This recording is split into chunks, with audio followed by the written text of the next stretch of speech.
시편 오늘 7편, 시편 7편 함께 보셨는데요. 나의 방패는 하나님께 있도다 라는 제목입니다. 저랑 한번 따라 하시죠. 나의 방패는 하나님께 있도다. 나의 방패는 하나님께 있도다. 우리 한 번만 더 하시죠. 나의 방패는 하나님께 있도다. 나의 방패는 하나님께 있도다. 특별히 우리 대한민국, 우리 민족에게는 한이라는 정서가 있다 이렇게 보통 이야기합니다. 사전적 의미로 한이라는 건 순간적인 어떤 감정이 아니라 분노나 아쉬움, 안타까움 이 모든 것들이 다 뒤섞인 묵은 감정이다 이렇게 사전적으로 정의하는데요. 근데 사실 이 한에 대해서 논란이 많습니다. 이 한이란 이 단어를 처음 사용한 게 일본의 어떤 학자다. 그래서 이 부분은 우리에게 있는 건 한이 아니고 오히려 우리 민족은 흥이 많은 거예요. 흥. 그래서 우리는 흥하는 민족이지 한에 묶여있는 민족이 아니다 이렇게 논쟁도 하더라고요. 어쨌든 근데 가만히 보면 우리 민족이 근세에 고통을 겪었지 않습니까? 오랜 세월 동안 일본의 압제와 또 민족 상잔의 그 전쟁의 고통을 겪었기 때문에 그런 마음의 한이라고 일컫는 그런 문제들이 민족 안에 늘 내재되어 있고 아픔이 있다는 거죠. 근데 제가 볼 때는 굳이 우리나라처럼 이 한이란 개념을 정리하지 않아서 그렇지 세계 여러 약소 국가들, 특별히 비슷한 아픔을 가진 민족들이 참 많다고 저는 보여집니다. 외부로부터는 아픔도 있고 내적인 아픔이나 고통도 있고 또 그 나라 속에 신분 차별로 겪는 고통도 있고 또 저희 나라처럼 지방 색깔 아니면 여러 다양한 상처들이 많다는 거죠. 그런 의미에서 인생은 참 외로운 거구나. 누구나 다 외로움을 느끼고 살고 있구나 라는 생각을 하게 됩니다. 그래서 오늘 이 시대에 정말 진짜 내 마음을 다 내어놓고 나눌 수 있는 그런 사람 한 사람 만나는 게 참 힘든 시대고 그런 사람이 많지 않다라는 생각이 듭니다. 심지어 배신감을 느낄 때도 참 많다는 거죠. 미국 오레곤주의 뉴요프 커뮤니티 교회 데일 갤러웨어라는 목사님이 계신데 이분이 치유, 특별히 아픔을 잘 치유하시는 유명한 목사님인데 이분도 이혼한 경력을 가지고 계십니다. 어느 날 단란 가정을 이루고 잘 살던 어느 날 갑자기 아내로부터 이혼 서류를 전달받고 서류 전달받은 지 24시간이 안 됐는데 공항으로 나오라는 연락받고 공항에서 그냥 빠이빠이 하고 그냥 끝나는 그러니까 충격을 받았죠. 이 충격을 받고 그때 어려움을 겪어내면서 썼던 책 이름이 당신의 삶을 재건하라 이런 책이 있거든요. 우리말로 번역됐는데 이 목사님은 그 책에서 마음속에 어떤 분노 더 나가서 이 아내에 대한 이 막 미움 그러면서 그리움 이게 막 감정이 교차되면서 그 쓰라린 감정들을 토로하면서 마음을 다친 사람들에게 위로의 메시지를 전하고 있습니다. 이때 이 갤러웨이 목사님이 붙들었던 말씀이 시편 37편 5절인데 이렇게 나오죠. 너의 길을 여호와께 맡기라. 그를 의지하면 그가 이루시고 너의 길을 여호와께 맡기라.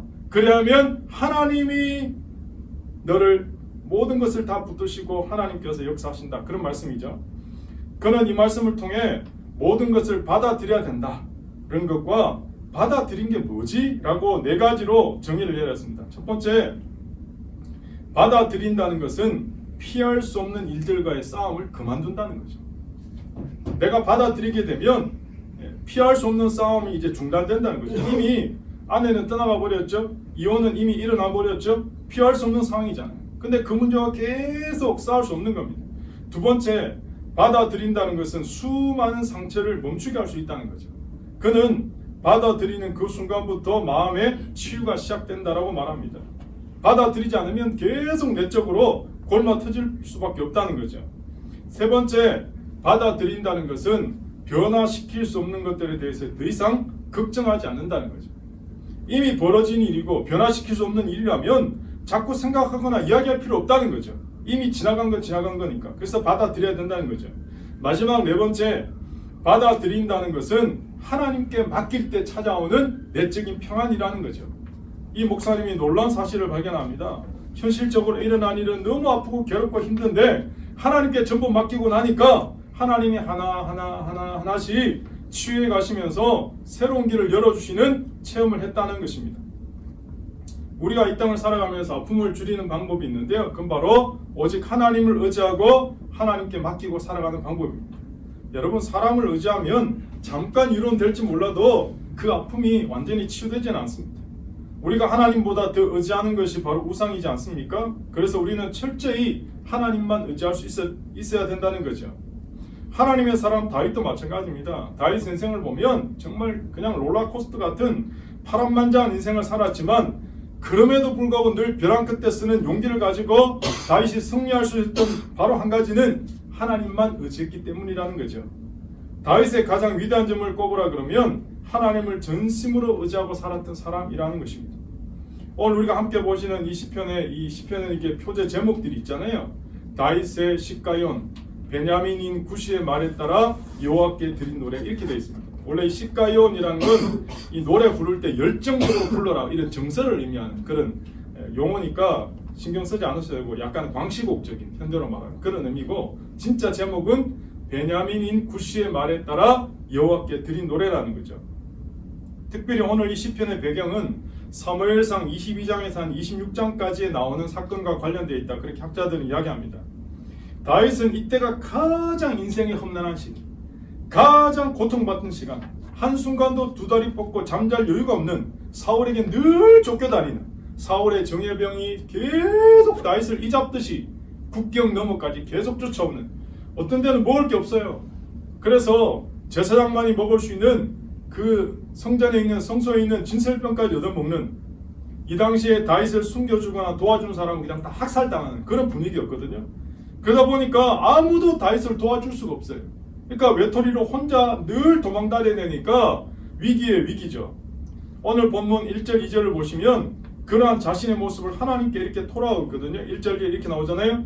여호와 내 하나님이여 내가 주께 피하오니 나를 쫓아오는 모든 자들에게서 나를 구하여 내소서. 건져낼 자가 없으면 그들이 사자같이 나를 찢고 뜯을까 하나이다. 하나님, 나는 지금 맹수 앞에 서 있는 연약한 짐승과도 같습니다. 하나님 지금 나를 돕지 않으시면 나는 그들에게 물어뜯겨 죽습니다. 지금 이야기거든요. 여러분, 그러나 다윗은 지금 자신의 이 역경이나 시험이나 환난이나 고난을 피하기보다 직면하고 있다는 거죠. 그러면서 혼자서 이 싸움을 벌이지 않았습니다. 이 싸움을 하나님께 맡겼다. 그리고 하나님께 자신의 삶을 솔직하게 내어드리고 고백하면서 하나님께서 이 모든 것들을 해결하도록 하나님의 도움을 구하고 있다는 겁니다. 오늘 저와 여러분도 마찬가지죠. 우리 인생을 살다 보면 많은 문제와 고난과 삶의 여러 굴곡진 인생을 겪지 않습니까? 그때 우리는 어떤 자세를 취해야 됩니까? 우리는 오늘 특별히 다윗이 고백한 이 시편 7편을 통해 하나님 앞에서 승리하는 또 하나님 앞에 영광을 돌릴 수 있는 삶의 자세 몇 가지를 찾아보려고 합니다. 첫 번째는 우리가 고난과 역경 중에서도 제일 중요한 건 하나님의 이름을 불러야 된다. 하나님 이름. 여러분, 마가복음 10장에 나오는 소경거지 바디메오 이야기 아십니까? 여러분, 태어날 때부터 앞을 못 보는 소경이었습니다. 그러니까 할 일이 별로 없잖아요. 늘 남에게 구걸할 수밖에 없는데 다른 사람들은 그래도 시간이 지나면 소망이라도 있죠. 그런데 이 태어날 때부터 소경거지 바디메오는 내일이 없습니다. 소망이 없습니다. 6.25 전쟁 당시에 우리 미군들이 이제 우리나라 전쟁에 참여했잖아요. 수많은 사람들이. 그때 이제 미국 군목이 참호를 돌아다니면서 미군 병사들에게 위로의 메시지도 전하고 이제 기도하면서 이렇게 일종의 신방이죠. 그래서 어느 한 참호에 흑인 병사와 미군 병사들을 이 미군 군목이 내가 뭘 기도해주면 좋겠냐고 그렇게 이야기하니까 이 흑인 병사가 이 군목 목사님 붙들고 하는 말이 저에게 내일을 좀 보여주십시오. 내일이 있도록 좀 기도해 주십시오. 그렇게 기도했다는 거죠. 왜냐하면 포탄 터지면 그냥 죽으니까. 그렇게 간절하게 기도했다는 이야기가 있습니다. 그런데 오늘 바디메오가 마찬가지죠. 내일이란 게 이 사람에게는 있을까 과연? 아무리 몸부림쳐봤자 거기가 거기고 앞도 안 보이는 완전한 내일을 기대할 수 없는 절망 상태죠. 근데 그때 예수님이 자기가 사는 여리고 지방을 지나가신다는 소문이 들립니다. 아, 예수님 누구시지? 물어보니까 예수님은 어떤 병에 걸렸든지 다 낫게 하시는 기적과 치유의 놀라운 역사를 일으키는 하나님의 아들 메시아라는 거예요. 바디메오가 그 소문을 딱 듣는 순간 여러분 무슨 생각했겠습니까? 무조건 만나야 되겠다. 예수님 무조건 만나야 되겠다. 근데 예수님이 지나가신다는 이 길가에 앉았다가 그냥 소리만 듣고는 냅다 소리 지르는 겁니다. 다윗의 자손이여 나를 불쌍히 여기소서. 다윗의 자손이여 나를 불쌍히 여기소서. 여러분 체면이 있겠습니까? 자존심이 필요하겠습니까? 지금 살아야 되는데.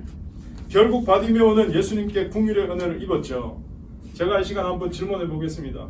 만약 우리가 삶을 살면서 내 힘으로 도저히 해결할 수 없는 낙심이 있고 고난이 있으면 우리는 어떻게 해야 됩니까? 어떻게 해결해야 됩니까? 아니 조금 더 일일하게 나는 수영을 전혀 못해요. 근데 물에 빠졌어요. 그럼 어떻게 해야 돼요? 살려달라고 소리 질러야 되잖아요. 나는 수영도 못하고 내 키보다 몇 미터나 더 깊은 수영 물에 빠졌어요. 그러면 살려달라고 소리 질러야 되죠. 소리. 제가 예전에 수영도 못하는데 제 키보다 더 깊은 물에 빠진 적이 있었거든요. 초등학교 때. 그냥 들어가니까 살려달라는 말도 안 나요. 살려. 근데 마침 지나간 아저씨가 제 팔을 잡아서 제가 살려줬거든요.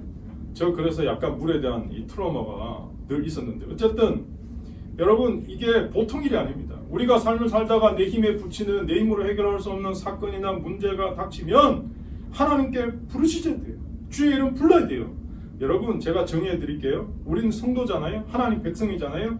성도란 낙심한 상태에서 살아가는 존재가 아닙니다. 성도란 무력하게 현실만 한타는 존재는 더더욱 아닙니다. 설령 실패했다 하더라도 실수했다 하더라도 성도는 좌절감에 빠져 살아가는 존재가 아닙니다. 왜냐하면 우리에게는 부를 수 있는 이름이 있기 때문에. 여러분 교회에서 하도 안 부르니까 우리가 주여 삼창이라도 하고 불러보자 그러고 만든 거예요. 사실은 안 부르니까. 그래서 뭐 금요 기도회, 특별 새벽 기도회, 뭐 작정 기도회, 저녁 기도회. 여러분 교회 기도회가 왜 이렇게 많은지 아세요?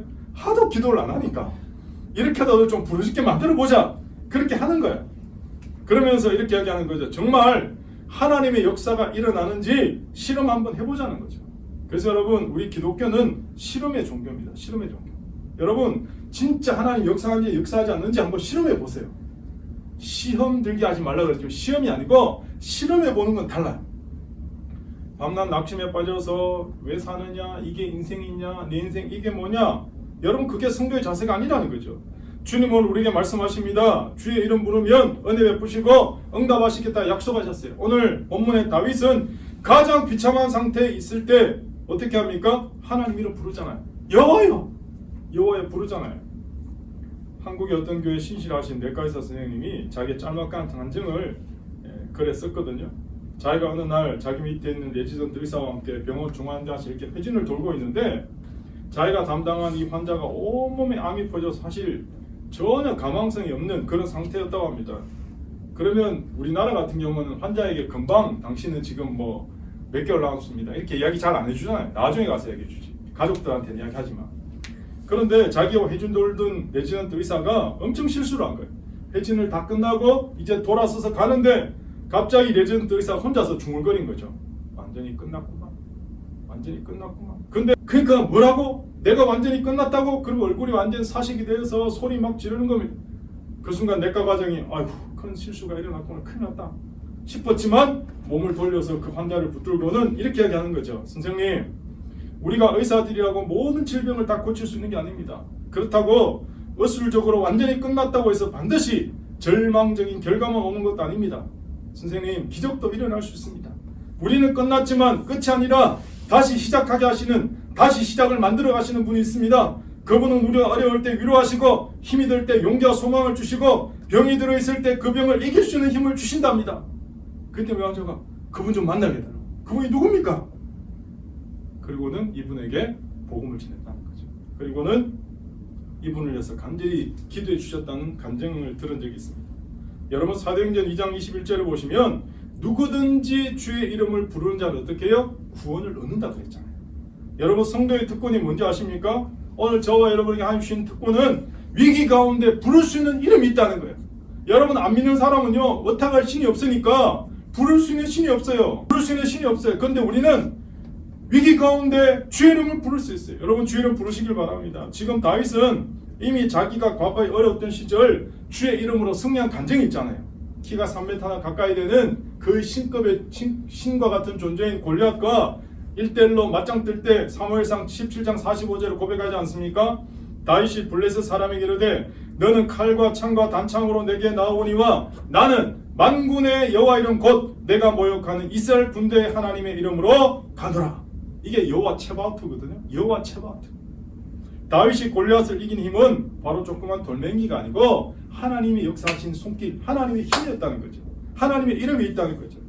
그러므로 우리도 인생을 살다 보면 여러분 골리앗과 같은 문제, 골리앗과 같은 사건, 골리앗과 같은 염려, 골리앗과 같은 두려움이 엄습할 때가 있습니다. 그때마다 여러분 하나님 이름을 부르시기를 축복합니다. 제가 지난주에 설교했던 내용 기억나십니까? 사도행전 3장 성전 민문에 평생 구걸하고 살아야 될 그 장애인 이야기 해드렸잖아요. 베드로가 뭐라고 선포합니까? 은과 금은 내게 없거니와 내게 있는 것을 내게 주노니 곧 나사렛 예수 그리스도 이름으로 걸으라고. 그럼 어떻게 됩니까? 오른손을 잡아 일으키니 발과 발목이 힘을 얻고 곧 뛰어서서 걸으며 이렇게 나옵니다. 오늘 주님께 우리가 기도할 때 하나님을 부를 때 우리 모두 삶의 자리에서 주님은 일어나게 하실 줄로 믿습니다. 여러분 우리가 예배 때마다 주기도문 고백하지만 주기도문의 제일 철머리가 뭡니까? 하늘에 계신 우리 아버지잖아요. 하늘에 계신 우리 아버지. 지금 이 시간 하나님, 주님 그렇게 한번 고백해 보시길 바랍니다.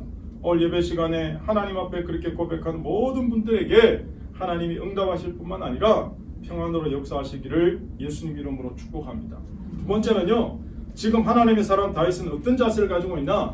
하나님의 의를 바라보는 자세를 갖고 있습니다. 여러분 의의 하나님 이런 말 하잖아요.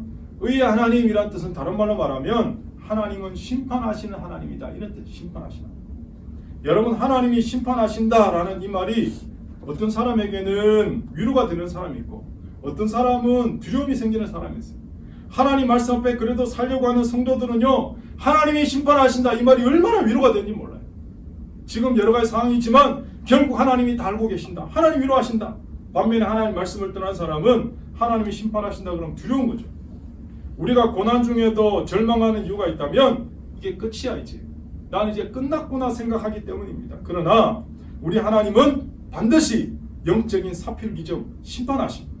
결국 마지막에는 하나님의 의가 세워진다는 이 믿음이 있기 때문에 다윗은 지금 막 여러 가지 다 해석 안 되는 현재적으로 고난이 있지만 역경이 있지만 무너지지 않는 거죠. 10년 이상을 광야에 쫓겨다니는 겁니다. 잘못한 게 하나도 없는데 절망해. 그런데요 다윗은 완전히 절망에 빠져 살지 않았습니다. 우리가 10절까지 봤지만 제가 11절을 한번 읽어볼게요. 11절 이렇게 나오거든요. 하나님은 의로우신 재판장이시며 매일 분노하시는 하나님이십니다. 이렇게 봅니다. 내가 분노해야 되는데 내가 열받아야 되는데 하나님이 나의 고통, 나의 역경을 보시고 하나님이 대신 분노하시면서 하나님이 심판하신다는 거예요.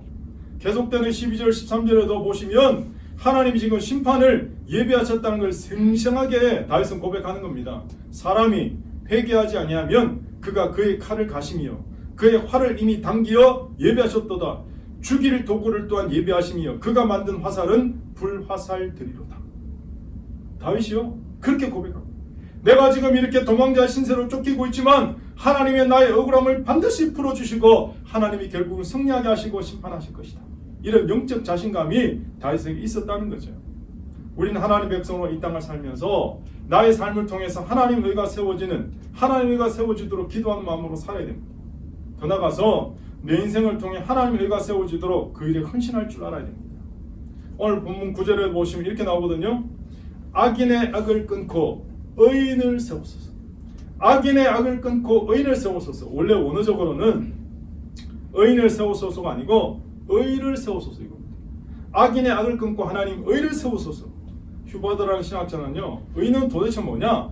하나님의 구원사에 뿌리를 두고 있는 것이 아니라 창조 질서에 뿌리를 두고 있다 이렇게 해요. 의는 우주의 기초적인 요소인데 불의는 우주의 안정을 깬다. 하나님께서는 역사의 순간순간마다 역사의 심판을 통해 약자를 도우실 뿐만 아니라 근본적으로 창조 질서를 구원하신다 이렇게 해요. 다시 말해서 이 세상의 모든 질서를 하나님 만드셨다는 거예요. 그런데 이 질서를 깨버리는 게 불의거든요. 불의가 하나님 만드신 질서를 다 깨는 거예요. 악이 관용하고 그래서 어떤 수준 이상으로 막 가득 차면 하나님 역사에 개입하셔서 역사를 정리하신다는 거예요. 이게 바로 대표적인 게 창세기 18장에 나오는 소돔 고모라거든요. 하나님이 심판하시는 거예요. 음행과 동성연애와 막 그렇게 자기 가득 찰 때 하나님이 기다리다가 역사에 개입하셔서 심판하시는 거예요. 구약의 대표적인 책이 사사기입니다. 사사기. 이스라엘이 범죄할 때마다 하나님 어떻게 하십니까? 주변 강대국을 통해서 이스라엘을 징계하시잖아요. 그래도 말 안 들으니까 나중에는 북이스라엘은 아수르에, 남유다는 결국 바벨론에게 하나님께서 징계당하고 심판받게 하시잖아요. 결국 하나님이 직접 역사를 주관하신다는 거죠. 똑같습니다. 우리가 살아온 지난날의 역사도 마찬가지죠. 하나님이 세상에 제약이 관영할 때 하나님 그냥 두시지 않습니다. 히틀러도 마찬가지고 레닌도 마찬가지고 공산주의도 하나님이 결국 다 심판하시고 무너뜨린다. 그래서 우리는 고난 중에도 하나님이 심판주이시다. 하나님의 의는 마지막에 반드시 세워진다라는 사실을 믿어야 돼요. 그래서 우리는 이러한 하나님의 역사를 바라보고 믿고 이 땅 가운데 하나님의 의를 회복하게 실천해 나가야 된다는 거죠. 하나님 이 땅에 의를 세우기 위해서 우리에게 주신 두 가지 제도가 있는데 신명기 18장은 첫 번째는 재판권이고 두 번째는 제사제도다. 이렇게 재판권을 통해서 세상에 하나님은 공의와 사회 질서를 세우길 원하시고 제사장을 통해서 영적 질서를 세우길 원하시는 거죠. 영적 질서와 사회 질서. 그래서 여러분 역사적으로 보면요, 많은 믿는 사람들이 가장 갖고 싶어 했던 직업이 첫 번째 목사, 두 번째가 법관이에요. 하나님께서는 법관을 통해서 이 나라의 질서를 세우기 원하셨어요. 그래서 여러분 하버드 대학교도 제일 먼저 만드는 게 신학과예요. 신학과. 그리고 두 번째가 법학과예요. 그러니까 신학과 법학이 서양 역사는 같이 발전해 가는 거예요. 그 이유는 하나님이 이 땅 가운데 의를 심기를 원하셨기 때문에 그렇죠. 그런데 우리가 살고 있는 지금 세상은 그렇지 않잖아요. 그래서 예수님을 제대로 믿는 사람 중에 훌륭한 검사, 훌륭한 판사, 훌륭한 변호사가 진짜 많이 나와요. 현실은 그렇지 않으니까. 주라기 공을 만든 스필버그가 공룡이 제일 먼저 나와서 잡아먹는 사람 누군지 아십니까? 변호사입니다. 공룡이 제일 먼저 잡아먹는 게 미국에서는 변호사예요. 그러니까 그만큼 사기꾼들이 많다는 거죠. 그래서 결국은 예수 믿는 사람 중에 하나님 앞에 제대로 하나님의 의를 세우고 질서를 세워가는 사람들이 나와야 된다는 거죠. 하나님을 두려워하는 사법권의 확립이 바로 서양의 역사 자체입니다. 그래서 사법권이 제대로 세워진 나라든 예외 없이 거의 다 기독교 국가들이에요. 의를 세우기 위해서 뭐가 필요합니까? 공정성과 객관성이 있어야 되는데 이게 사라지면 다 온통 비리만 성행하는 거죠. 그럼 저와 여러분 어떻게 살아야 됩니까? 우리의 삶의 자리에서 하나님의 의를 위해서 중요한 근거는 우리는 하나님 앞에 서 있다. In the face of God. 코람데오의 삶을 살아야 된다는 거죠. 하나님 나를 지금 보고 계신다. 여러분 요셉 있잖아요. 요셉 이야기 아시죠? 보디발 아줌마가 유혹해 올 때 요셉이 어떻게 선언합니까? 내가 어찌하여 하나님 앞에 덕지할 수 있겠나? 고백하잖아요. 하나님을 의식한 거죠. 사람이 안 봐도 하나님이 보신다는 의식을 가지고 살았다는 거죠. 1800년대를 전후할 때 영국 교회와 영국 사회에 하나님의 의를 부활시킨 한 사람이 있는데 정치인 한 사람이 있습니다. 영국의 양심이라고 일컬어지는 윌리엄 윌버포스라는 사람이 있거든요. 이분이 어메이징 그레이스의 작사가인 존 뉴턴 목사님 때문에 26세 예수님을 믿고 회심하게 돼요. 그리고 영적 각성을 하면서 매일 규칙적으로 지금 말하면 큐티죠. 경건의 시간 기도하면서 하나님께 자기의 비전을 물어요. 하나님, 내 인생을 앞으로 어떻게 살아야 됩니까? 뭐 해야 됩니까? 그때 주님께서 그에게 준 비전이 뭐냐? 영국 땅에서 가장 무서운 제약이었던 노예 폐지를 시켜요. 노예 폐지. 여러분 당시 영국은요, 노예 무역으로 거의 국가 예산의 3분의 1 이상이 확보되는 어마어마한 재정을 확보되는 기독교 국가인데도 버젓이 노예로 돈을 벌고 있는 거야. 국가 예산의 절반. 그러니까 그 당시에 다 믿는 기독교인도 그냥 노예제도 아무런 생각이 없는 거야. 그런데 윌리엄 윌버포스가 하나님께 주신 그 비전을 가지고 나의 평생 이 노예 폐지 운동에, 노예 무역 폐지 운동에 목숨을 걸어야 되겠다. 그랬어요. 뭐 여러 가지 목숨의 위협도 받고 그 다음에 실질적으로 막 테러도 당하고. 그런데 자기 교회 친구들과 비전을 함께 나누는 클랩팜이라는 작은 공동체를 만들어요. 그리고 함께 중보기도 받으면서 결국은 이분이 이제 영국 의회에 들어가서 의원이 되거든요. 결국은 1833년에 영국이 공식적으로 노예 폐지 법령을 발표합니다. 이 노예 제도는 하나님이 기뻐하지 않는 영원한 악이다. 그리고는 실제로 폐지하고, 이 윌버포스가 이 노예 운동을 한 무려 46년 만에 영국 의회가, 그리고 이분이 죽기 전에 이거를 보고 눈을 감았거든요. 그때 이런 말을 남깁니다. 나 한 사람은 아무것도 할 수 없지만 우리는 함께 일을 할 수 있었습니다. 이것이 바로 교회의 영광이라고 믿습니다. 노예 폐지선언 직후에 영국 교회당에요, 새신자가 물밀듯이 밀려왔대요. 이 한 사람의 영향 때문에 국회의원 3분의 1이 복음적 신앙을 고백하는 그리스도인인데, 여러분 우리가 이 시간 우리가 하나님 앞에 의의 삶의 자세를 회복할 때 우리는 능히 이 고난의 문을 통과할 뿐만 아니라 우리 주변에 있는 사람들도 하나님께 돌아올 줄 믿습니다. 마지막 세 번째는 하나님의 사람 다윗이 역경 중에 고난 중에 뭐였냐? 하나님을 찬양했다. 찬양. 여러분 다윗은 원래 음악적 소질이 있었거든요. 그 옛날 병기 잡은 소년으로 사울을 섬길 때 사울에게 악신이 막 역사할 때 다윗이 수금을 잘 탔거든요. 수금을 타니까 그 다윗이 탔던 그 찬양을 통해서 악령이 막 쫓겨나는. 그래서 다윗은 찬양의 능력을 이미 알았던 사람입니다. 그래서 늘 삶의 고난이나 역경이 올 때마다 다윗은 뭐했냐? 찬송 불렀다는 거예요. 찬양했다는 거예요. 여러분 그런데 사람이 너무 삶이 지치고 힘들면 찬양이 나옵니까? 제일 먼저 나오는 건 원망이잖아요. 입술로 불평, 탄식, 저주, 원망 나오잖아요. 사람이 참 묘하죠. 어려우면 어려울수록 기도하고 찬양해야 되는데 하나님 붙들어야 되는데 오히려 반대로 간다는 거죠. 여러분 그래서 욥기는 고난 신학의 절정판 아닙니까? 아무도 모르게 자기도 모르게 어느 날 갑자기 갖고 있던 재산 다 날리고 자녀도 다 잃어버리고 그리고 그 아내는 욥을 저주하면서 집 나가버리고 얼마나 큰 고통입니까? 그때 욥은 그 절망 중에 고백한 게 욥기 1장 21절 22절 아닙니까? 이르되 내가 모태에서 알몸으로 나와서 한즉 또한 알몸이 그리로 돌아올지라 주시니도 여호와시요 거두시니도 여호와시니 여호와 이름이 찬송받으실지어다 하고 이 모든 일에 욥이 범죄하지 아니하고 하나님을 향하여 원망하지 않았다. 이렇게 성경이 기록하고 있습니다. 여러분 이게 가능합니까? 우리가 잘 알듯이 바울과 실라가 2차 전도 때 하나님의 그 환상, 성령의 그 환상을 보고 마게도냐 첫 번째 성인 빌립보 전도하러 갔다가 오해를 받아서 빌립보 깊은 옥중에 그냥 감옥에 갇히잖아요. 찬송하잖아요. 기도하잖아요. 그때 어떤 역사가 일어납니까? 묶여있던 수갑 같은 착고가 다 풀리고 옥문이 열리는 기적이 일어나는 거죠. 여러분 그러므로 찬송하면 우리에게 와 있는 모든 문제들이 열립니다. 해결됩니다. 묶임이 풀립니다. 그게 찬송의 능력입니다. 여러분 그래서 찬양의 능력을 경험해 보셔야 됩니다.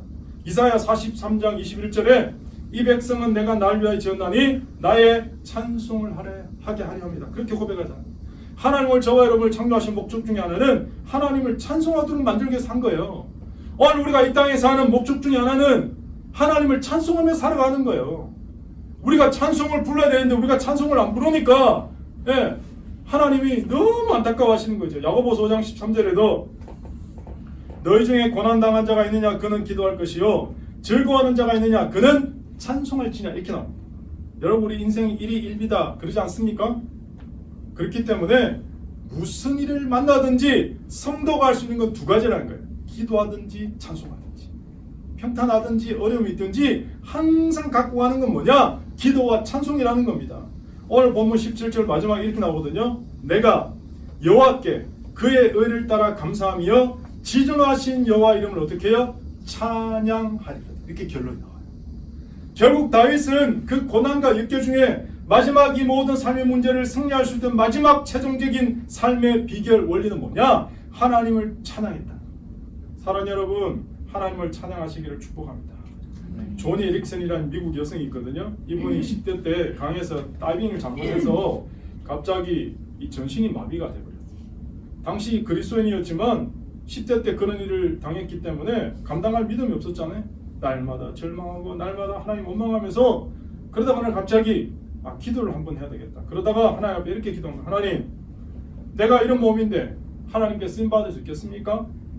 그러면 하나님 나를 쓰신다면 내가 평생 하나님 원망하지 않고 찬양하며 살겠습니다. 기도하고 나니까 갑자기 자기가 온 몸이 이 경추가 다쳤으니까 아예 하나도 못 움직이는, 손가락 하나도 까딱 못하는데 입술만 움직여. 입술만. 몸에서 움직일 수 있는 부분이 입술이에요. 그래서 내가 입술에 연필을 물고 그림을 그리는 구족화가죠. 그래서 입술에 연필을 물고 그림을 그렸는데 이 그림이 알려지면서 유명한 볼펜 회사에서 광고 모델로 제의한 거예요.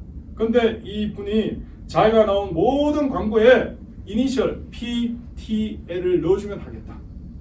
PTL, Praise the Lord.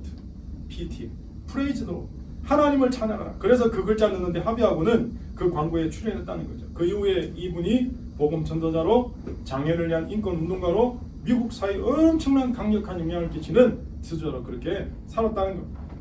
사랑하는 여러분, 오늘 성경은 우리에게 어떤 상황에서도 찬양하며 사십시오. 그렇게 권면하고 있습니다.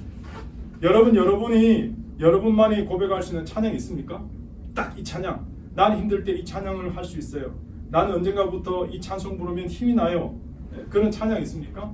저는 찬송가를 하거나 이 가스펠을 부를 때 그냥 단순히 그 찬송가 가스펠이 아니고 그 어려웠던 시절 아니면 하나님께서 역사하셨던 그 감정들이 이렇게 막 이미지로 같이 동시에 떠오를 때가 있거든요. 그리고 그 찬양 부르면 아, 내가 그때 이런 상황이었지. 이런 상황에서 하나님이 이기게 하셨지. 지금은 잘 그러지 않는데 그럼 제가 찬송가 밑에다가 몇 월 며칠 이렇게 날짜도 막 써놓고 그러거든요. 제가 이제 어느 날 신대원을 들어가서 학교 고객길을 막 올라가다가 그때 아직 가정이 복음화 되지 않았죠. 그때 언제쯤 우리 집도 다 예수 믿을까? 내가 언제쯤 하나님 앞에 쓰임 받을까? 막 이러저러한 고민, 염려, 막 가슴 깊이 막 너무 힘든데 갑자기 어디선가 찬송가 가사 하나가 계속 울림이 있는데 주 안에 있는 나에게 딴 근심이 있으랴. 주 안에 있는 나에게 딴 근심이 있으랴. 어디 스트레이트 틀어놓은 것처럼 제가 그때 알았죠. 아, 내가 주님 안에 있구나. 내가 주님 안에. 그런데 난 지금 계속 근심하고 있구나. 염려하고 있구나. 아, 주님이 나에게 근심하지 말라고 하시는구나. 그때 제가 하나님께 맡겼거든요. 그게 여러분 오늘 찬송가 370장입니다. 주 안에 있는 나에게 딴 근심이 있으랴. 여러분 주님 안에 계시죠? 주님 안에 있는 여러분 딴 근심이 없을 줄 믿습니다. 오늘 사랑하는 여러분 어떤 사건, 어떤 환경, 어떤 조건이 있든지 찬송의 능력을 회복하시고 찬송으로 승리하시기를 축복합니다. 말씀을 정리하면서 오늘 시편 7편 통해서 우리가 삶의 역경 중에도 갖춰야 될 삶의 자세 세 가지 배웠습니다. 첫 번째, 우리는 고난과 역경 중에도 하나님의 이름을 불러야 된다. 두 번째, 우리는 고난과 역경 중에도 심판하신 하나님의 의리를 바라보는 삶의 자세로 살아야 된다는 거예요. 마지막 세 번째는 어떤 역경, 어떤 고난 중에도 다윗도 찬양하며 승리했던 것처럼 우리도 하나님을 찬양하며 승리한 삶을 사시기를 축복합니다. 내일부터 시작되는 삶의 자리에서 이 원리를 붙들고 여러 모든 삶의 현장에서 하나님 앞에 간증 있는, 제가 설교 시간에 되겠지만 우리 기독교는요 실험의 종교거든. 시험이 아니고 실험은 다릅니다. 하나님은요 우리가 말씀 붙들고 실험해 보기를 원하세요. 그래야지 아, 하나님은 살아계시는구나, 역사하시는구나, 응답하시는구나, 이게 내 간증이 되는 거야. 내 신앙이 되는 거예요. 사랑하는 여러분, 그렇게 사시기를 예수님 이름으로 축복합니다.